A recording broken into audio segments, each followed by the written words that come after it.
ये कहानी है हाफिज की, एक ऐसे इंसान की जिसने अपनी मेहनत से एक बहुत बड़ा साम्राज्य खड़ा कर दिया। लेकिन उसकी इस जबरदस्त कामयाबी के पीछे सदियों पुराने कुछ राज छिपे थे। तो चलिए आज उन्हीं रहस्यों से पर्दा उठाते हैं। 70 लाख, वो भी सोने के सिक्के। जरा अंदाजा लगाइए, ये थी हाफिज की दौलत। और रुकिए, ये तो सिर्फ कैश था। इसके अलावा भी उसकी 30 लाख की प्रॉपर्टी थी। इसमें कोई शक नहीं कि वो सचमुच दुनिया का सबसे महान सेल्समैन था।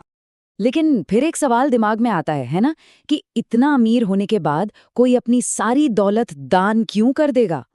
इस क्यों का जवाब जानने के लिए हमें उसकी जिंदगी की शुरुआत में जाना होगा, उस वक्त में जब उसके पास कुछ भी नहीं था। तो चलिए चलते हैं अतीत में। मिलते हैं एक नौजवान हाफिज से, एक ऐसा लड़का जिसके सपने उसकी गरीबी से कई कई ज्यादा बड़े थे।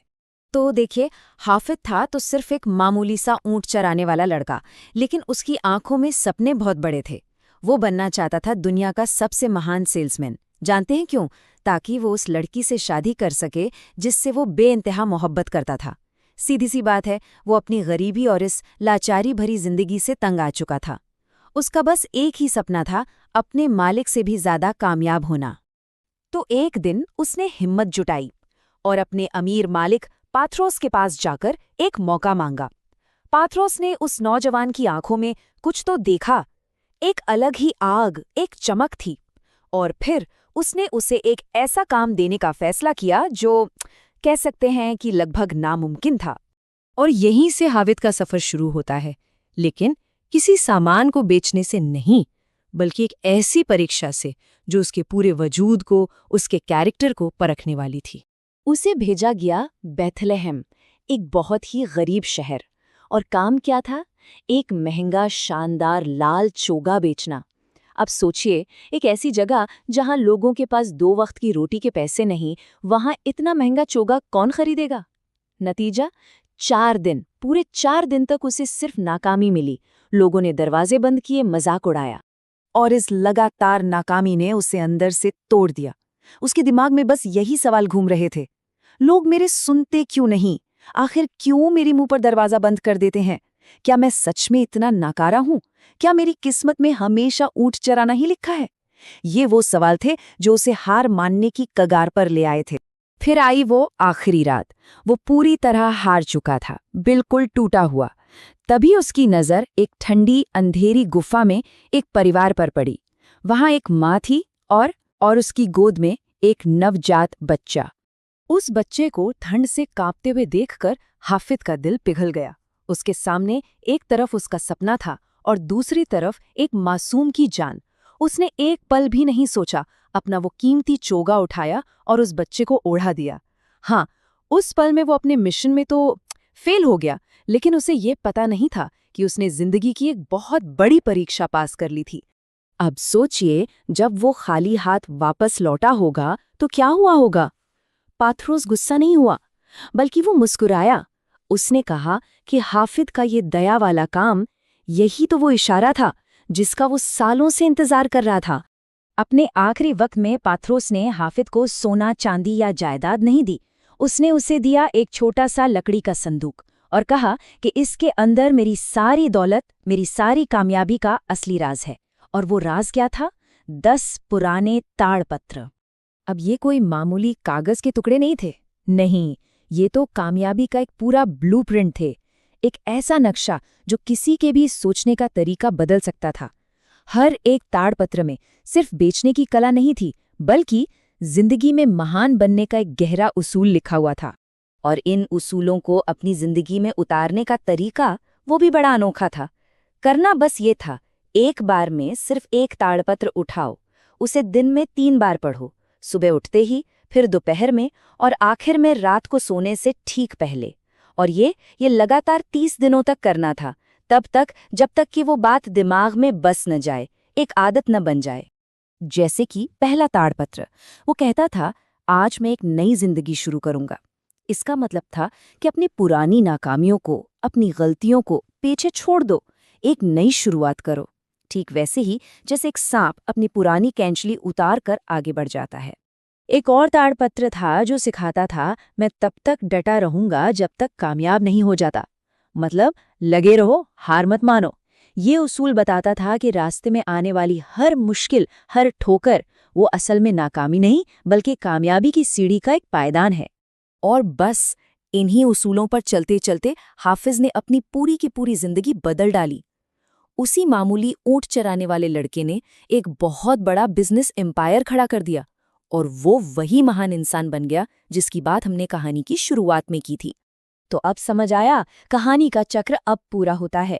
एक शानदार जिंदगी जीने के बाद बूढ़ा हाफिज अपनी दौलत इसलिए बेच रहा था क्योंकि उसकी असली विरासत ये सोना चांदी नहीं बल्कि उन ताड़पत्रों में छिपा हुआ ज्ञान है।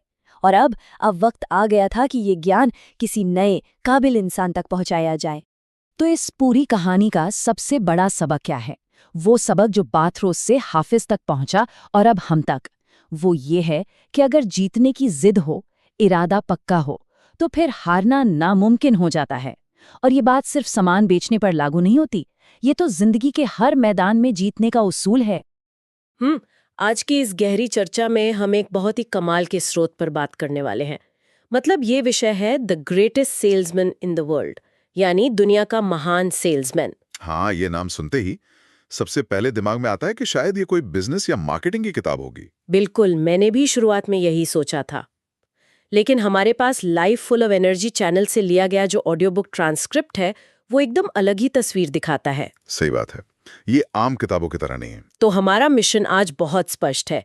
हम एक मामूली मवेशी पालक से दुनिया का सबसे महान और अमीर सेल्समैन बनने की कहानी को डिकोड करेंगे और इसके पीछे छिपे 10 मूलभूत सिद्धांतों को समझेंगे। और ये भी समझेंगे कि ईसा मसीह के जन्म के समय की ये जो प्राचीन कहानी है, वो आज की इस तेज रफ्तार जिंदगी में किसी भी इंसान के सोचने का तरीका कैसे बदल सकती है। हाँ, क्योंकि अक्सर जब सफलता या अमीर बनने की बात आती है तो बाजार में मौजूद किताबें किसी इंजीनियरिंग मैनुअल जैसी लगती हैं। बिल्कुल, सब कुछ बहुत साफ, सटीक और मापा हुआ होता है।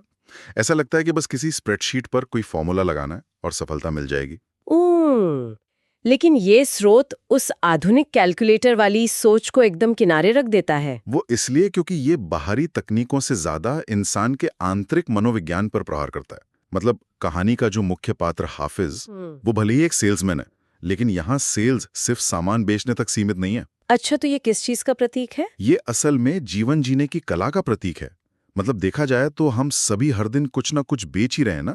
अपने विचार, अपनी मेहनत या दुनिया को देखने का अपना नजरिया दूसरों के सामने रख रहे हैं। क्या बात है! ये नजरिया बहुत दिलचस्प है। और इस कहानी की शुरुआती एक ऐसे झटके से होती है जो सामान्य कारोबारी सोच को पूरी तरह पलट कर रख देता है। हाँ, वो दमिश्क के व्यापारी वाला हिस्सा। बिल्कुल।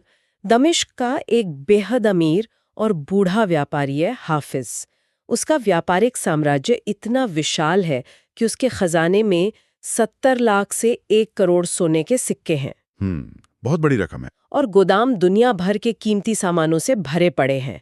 मतलब वो सफलता के उस चरम पर है जहां इंसान आमतौर पर अपनी विरासत को और बड़ा करने की ही सोचता है। लेकिन वो कुछ और ही करता है। हाँ, वो अपने खजांची इरास्मस को बुलाकर एक ऐसा आदेश देता है जो किसी के भी गले नहीं उतरता। वो कहता है कि उसकी सारी दौलत गरीबों में बांट दी जाए और व्यापार उसके मैनेजरों को सौंप दिया जाए। इरास्मस के लिए तो ये किसी सदमे से कम नहीं था। दशकों तक जिस साम्राज्य को खून पसीने से खड़ा किया गया हो, उसे एक झटके में खत्म कर देना व्यावसायिक नजरिए से तो पागलपन नहीं लग सकता है। अगर इसे हम आज के परिदृश्य में रखकर देखें तो तस्वीर और साफ होती है। मतलब सोचिए, ये ऐसा है जैसे आज के समय का कोई सबसे बड़ा टेक बिलियनियर जिसकी कंपनी का दुनिया भर में दबदबा हो, वो अचानक अपनी सारी संपत्ति और सर्वर दान कर दे। हाँ, और अपने पास कुछ भी ना रखे, बस एक पुराना घिसा हुआ लकड़ी का या चमड़े का बक्सा रख ले जिसमें उसकी सफलता का सीक्रेट सोर्स कोड छिपाओ। हाँ, हाफिज भी ठीक यही करता है। वो गुजारे के लिए सिर्फ 50,000 दिनार रखता है। बस 50,000। और एक पुराना चमड़े का संदूक जिसे 30 सालों से किसी ने नहीं देखा था, वो अपने पास रख लेता है। लेकिन सबसे बड़ी पहेली ये है कि वो ये बक्सा तुरंत किसी को सौंप भी नहीं रहा है, वो किसी का इंतजार कर रहा है। ये इंतजार इस बात का प्रमाण है कि हाफिज की नजर में असली दौलत वो व्यापार या सोने के सिक्के नहीं थे, जिन्हें उसने इतनी आसानी से दान कर दिया। तो असली संपत्ति क्या थी? असली संपत्ति वो ज्ञान है जिसने उसे उस मुकाम तक पहुंचाया। मतलब भौतिक संपत्ति तो कोई भी चुरा सकता है या वो नष्ट हो सकती है, लेकिन ज्ञान ही वो मूलभूत ढांचा है जो इंसान का निर्माण करता है। बिल्कुल सही बात है। हाफिज असल में एक वादे से बंधा है। उस संदूक में रखे 10 ताड़पत्रों का ज्ञान, जिन पर सफलता के सिद्धांत लिखे हैं, वो केवल उसी को मिलेगा जो उसके लिए मानसिक और आध्यात्मिक रूप से तैयार होगा। और एक खास संकेत के साथ उसके पास आएगा। हाँ, वो संकेत बहुत जरूरी है। तो उस संदूक तक पहुंचने के लिए स्रोत हमें हाफिज के अतीत में ले जाता है, जहां वो कोई महल में रहने वाला व्यापारी नहीं, बल्कि एक मामूली मवेशी पालक था जो अपने मालिक पात्रुस के जानवरों की देखभाल करता था। हाँ, लेकिन हाफिज के अंदर एक आग थी, क्योंकि वो लीशा नाम की एक अमीर लड़की से प्रेम करता था और खुद को साबित करना चाहता था। वो पात्रोस से जिद करता है कि उसे सेल्समैन बनना है। पात्रोस, जो खुद एक बेहद अनुभवी व्यापारी है, वो उसे सीधे ज्ञान देने के बजाय एक परीक्षा में डालता है। एक बहुत ही मुश्किल परीक्षा। वो उसे एक बेशकीमती लाल वस्त्र देता है जिस पर तोला का निशान है, एक सितारा और एक गोला। हाँ, और उसे बेथलेहम जाकर उसे बेचने का आदेश देता है। ये एक तरह का ट्रायल बाय फायर या अग्नि परीक्षा है ना? बिल्कुल। पात्रोस देखना चाहता है कि हाफिज अस्वीकृति और नाकामी को कैसे संभालता है। और नाकामियों से भरपूर मिलती भी है। हाफिज कई दिनों तक बेथलेहम की सर्द गलियों में भटकता है। लोग उसे धुतकारते हैं, दरवाजे मुंह पर बंद कर देते हैं। मनोवैज्ञानिक स्तर पर यह बहुत भारी पड़ता है। हाँ, हर एक ना के साथ उसका आत्मविश्वास टूटता जाता है। ये हर उस इंसान की कहानी है जो कुछ नया शुरू करता है और शुरुआती असफलताओं के बोझ तले अपनी काबिलियत पर शक करने लगता है। हाफिज भी लगभग हार मान लेता है कि वो जीवन भर सिर्फ मवेशी ही चराएगा। और फिर निराशा के उस गहरे क्षण में ही कुछ ऐसा होता है जो उसकी जिंदगी बदल देता है। एक बेहद ठंडी रात में वो हार मानकर एक गुफा में शरण लेता है, जहां उसे एक युवा जोड़ा दिखता है। हाँ, और उनका नवजात शिशु एक पत्थर के बर्तन में ठंड से कांप रहा है। उन माता पिता के पास बच्चे को उड़ाने के लिए कपड़े नहीं है। यहीं पर हाफिज वो सबसे बड़ा फैसला लेता है। वो बेशकीमती लाल वस्त्र जिसे बेचना उसकी महत्वाकांक्षा, उसके प्यार और उसके भविष्य की एकमात्र सीढ़ी थी। हाफिज बिना कुछ सोचे उस वस्त्र को खोलकर उस शिशु को ठंड से बचाने के लिए दान कर देता है। क्या बात है। और जब वो खाली हाथ गुफा से बाहर निकलता है तो खुद को दुनिया का सबसे बड़ा असफल इंसान मान रहा होता है। लेकिन तभी आसमान में एक चमत्कार होता है। एक बेहद चमकीला सितारा उगता है जो उसके पीछे पीछे चलने लगता है।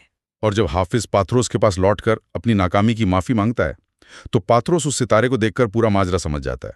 यहाँ जो बात सबसे दिलचस्प है वो ये कि जिसे हाफिज अपनी सबसे बड़ी असफलता मान रहा था, पात्रोस के लिए असल में वो उसकी सबसे बड़ी जीत थी। पात्रोस ये समझ जाता है कि एक महान सेल्समैन या एक महान इंसान बनने की बुनियादी शर्त चालाकी या मुनाफा कमाना नहीं है।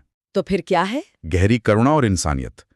जब कोई इंसान अपने सबसे बड़े स्वार्थ को किसी दूसरे के दर्द के सामने छोड़ सकता है तो वो दुनिया में कोई भी लक्ष्य हासिल कर सकता है। मतलब परोपकार ही सच्ची सफलता की नींव है। पात्रोस का वो वाक्य कि अगर जीतने का दृढ़ संकल्प हो तो इंसान कभी हार नहीं सकता, वो इसी पूरी कहानी का केंद्र बिंदु है। एकदम सही। और इसी वजह से पात्रोस तय करता है कि वो उसे वे 10 ताड़पत्र सौंपेगा। तो चलिए अब उन रहस्यमयी ताड़पत्रों के अंदर चलते हैं और देखते हैं कि वे इंसान की वायरिंग कैसे बदलते हैं। स्रोत के अनुसार पहला ताड़पत्र बुरी आदतों को उखाड़ फेंकने और अच्छी आदतें डालने की बात करता है। और इसका नियम बहुत सख्त है। बहुत सख्त। हर ताड़पत्र को 30 दिन तक सुबह, दोपहर और रात को पढ़ना है। हम अक्सर पानी की बूंद से पहाड़ कटने वाले पुराने उदाहरण सुनते हैं, लेकिन अगर इसे आज के तंत्रिका विज्ञान या न्यूरोप्लास्टिसिटी के नजरिए से समझें तो ये बहुत तार्किक लगता है। हाँ, ये किसी कंप्यूटर के पुराने ऑपरेटिंग सिस्टम को डिलीट करके नया कोड लिखने जैसा है। बिल्कुल। एक ही विचार को जब कई बार दोहराया जाता है तो वो हमारे अवचेतन मन में एक नया न्यूरल पाथवे बना देता है। ये रातों रात नहीं होता, इसे एक एल्गोरिदम की तरह बार बार बिना किसी एरर के रन करना पड़ता है। इस तरह का अभ्यास ही इंसान को उसकी अपनी बनाई मानसिक जेल से आजाद करता है, क्योंकि जब तक अवचेतन मन उस नए कोड को स्वीकार नहीं कर लेता तब तक कोई भी बाहरी बदलाव टिकाऊ हो ही नहीं सकता। बहुत गहरी बात कही आपने। फिर आता है दूसरा ताड़पत्र जो इसी नए ऑपरेटिंग सिस्टम पर काम करता है।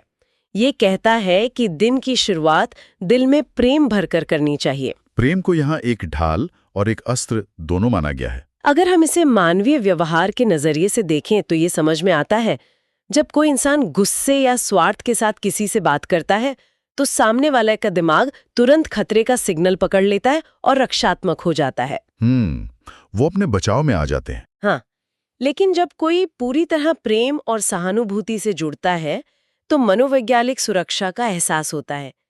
सामने वाले के विरोध के हथियार अपने आप गिर जाते हैं। फिर तीसरा ताड़पत्र निरंतरता के बारे में है कि सफलता मिलने तक डटे रहना है। ये किसी मशीन लर्निंग मॉडल की तरह है जो हजारों बार फेल होता है, लेकिन हर हार के बाद अपनी गलतियों को सुधारता है और अंततः गेम जीत लेता है। हाँ, क्योंकि निरंतरता के बिना प्रेम और आदतें भी एक जगह आकर रुक सकती हैं।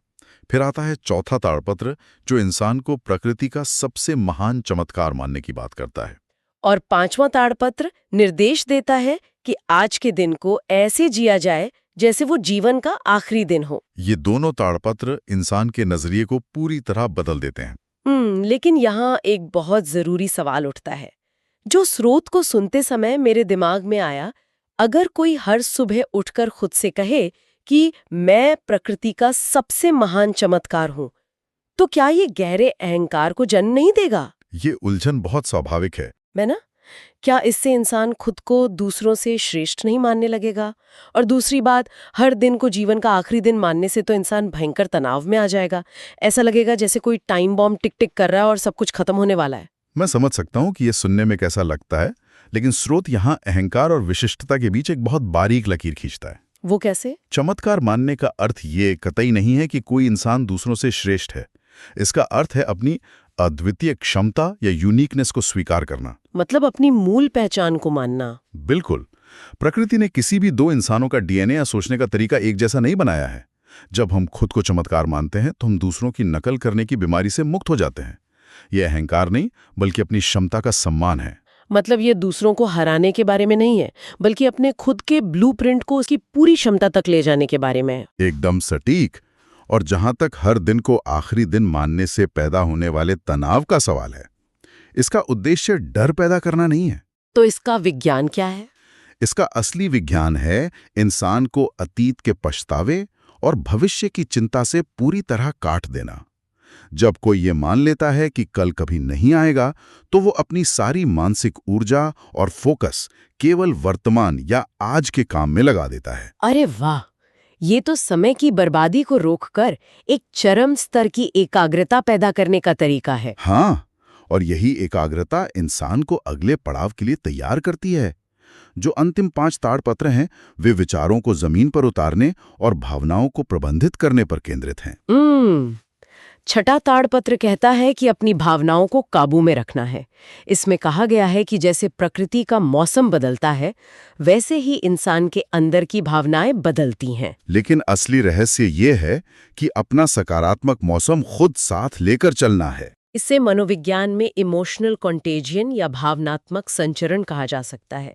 अगर कोई व्यक्ति निराशा और हताशा लेकर किसी कमरे में घुसता है, तो वहां मौजूद लोग उस नकारात्मक ऊर्जा को अवचेतन रूप से पकड़ लेते हैं और दूरी बना लेते हैं। सही बात है। हमारी भावनाएं हमारे हालातों की गुलाम नहीं होनी चाहिए, बल्कि हमारी भावनाओं को हमारे हालात तय करने चाहिए।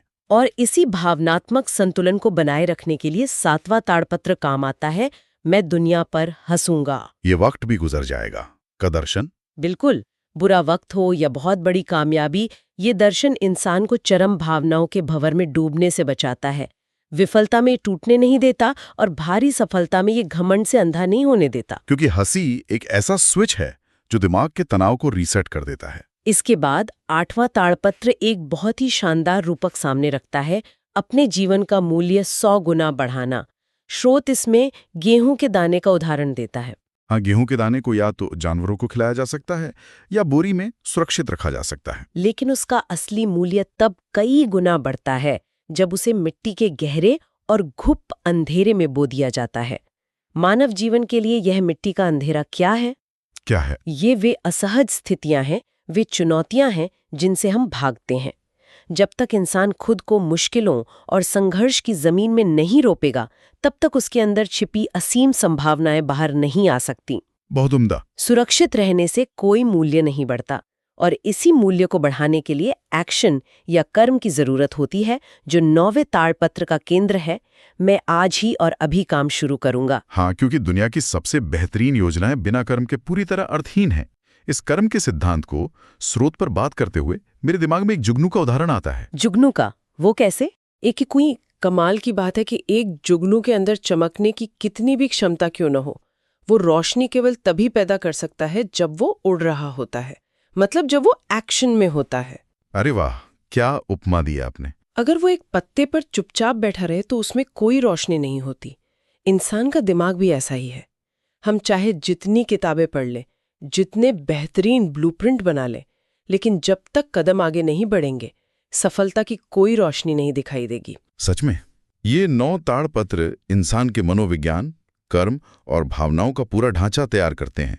लेकिन 10वां ताड़पत्र इस पूरी प्रक्रिया को एक आध्यात्मिक पूर्णता देता है, जो मार्गदर्शन के लिए प्रार्थना करने की बात करता है। हाँ, ध्यान देने वाली बात यह है कि यहाँ धन संपत्ति या भौतिक सफलता मांगने की मनाही है। ये एक बहुत ही अहम अंतर है।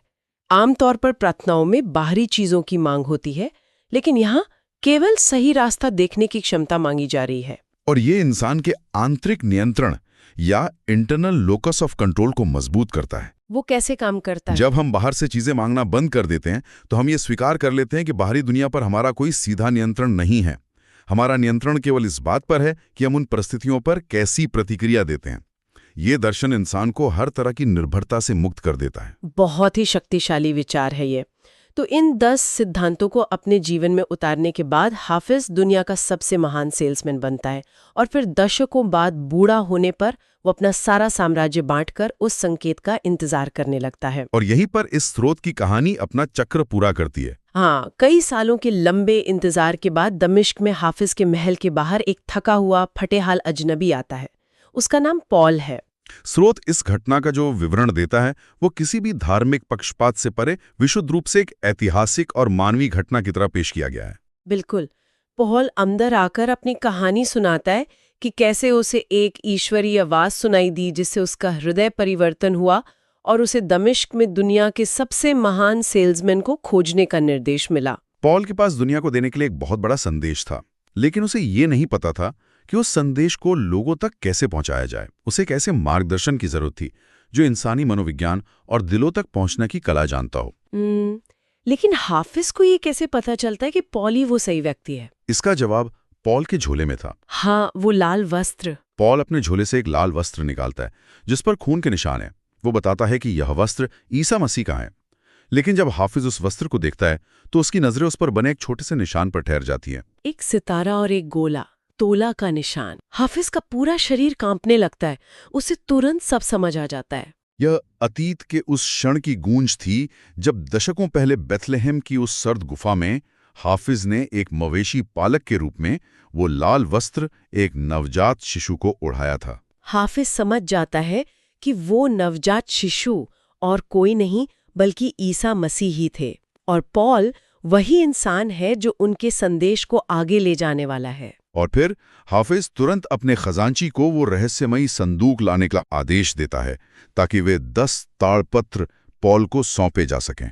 ये पूरी घटना दिखाती है कि कैसे बिना किसी स्वार्थ के किया गया एक छोटा सा दया का कार्य बरसों तक समय की परतों में यात्रा करता है और एक विशाल बटरफ्लाई इफेक्ट पैदा करता है। ब्रह्मांड का नियम यही है कि कोई भी निस्वार्थ काम कभी व्यर्थ नहीं जाता।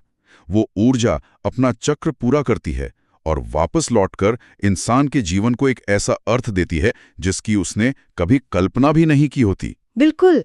और बाहरी सफलता सिर्फ इस आंतरिक शांति और कर्म का एक बाय प्रोडक्ट या परिणाम मात्र है। हाँ, एकदम सही कहा। तो इस पूरी विस्तृत चर्चा को समेटते हुए हम ये कह सकते हैं कि सफलता केवल बड़ी-बड़ी स्प्रेडशीट्स, बैंक बैलेंस या कुछ आधुनिक शॉर्टकट तकनीकों का नाम नहीं है।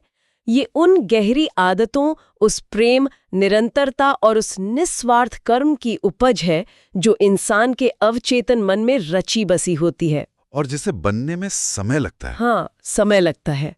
और अब इस चर्चा के अंत में स्रोत सामग्री पर आधारित एक ऐसा विचार मैं सामने रखना चाहूंगी जिस पर सीधे तौर पर कोई बात नहीं की गई, लेकिन जो इस पूरी कहानी का छिपा हुआ सच है वो क्या है? उस पहले ताड़पत्र के नियम को जरा गहराई से देखिए। हर एक ताड़पत्र को लगातार 30 दिन तक पढ़ना है। 10 ताड़पत्रों का मतलब हुआ 300 दिन। ये लगभग एक पूरा साल है। हाँ, सच में ये तो बहुत लंबा समय है। आज के इस दौर में जहां हर कोई 30 दिन में करोड़पति बने या इंटरनेट पर तुरंत मिलने वाली सफलता के शॉर्टकट ढूंढ रहा है, ये कहानी एक बहुत कड़वा लेकिन सच्चा आईना दिखाती है। बिल्कुल। ने में पूरे 300 दिन लगते हैं। ये कोई रातों रात होने वाला चमत्कार नहीं है। तो एक सवाल जो हम सबको खुद से पूछना चाहिए, क्या आज के इस इंस्टेंट ग्रेटिफिकेशन या तुरंत संतुष्टि वाले दौर में हम खुद को भीतर से बदलने के लिए 300 दिनों का समय देने का धैर्य रखते हैं, या हम अब भी सफलता के किसी आधुनिक कैलकुलेटर के इंतजार में बैठे हैं जो बिना मेहनत के नतीजे दे दे? ये सोचने पर मजबूर कर देने वाला सवाल है। इसी विचार के साथ हमारी आज की ये डीप डाइव यहीं समाप्त होती है। अपने भीतर छिपे उस जुगनू को एक्शन में लाइए और याद रखिए कि महानता की शुरुआत हमेशा भीतर से होती है।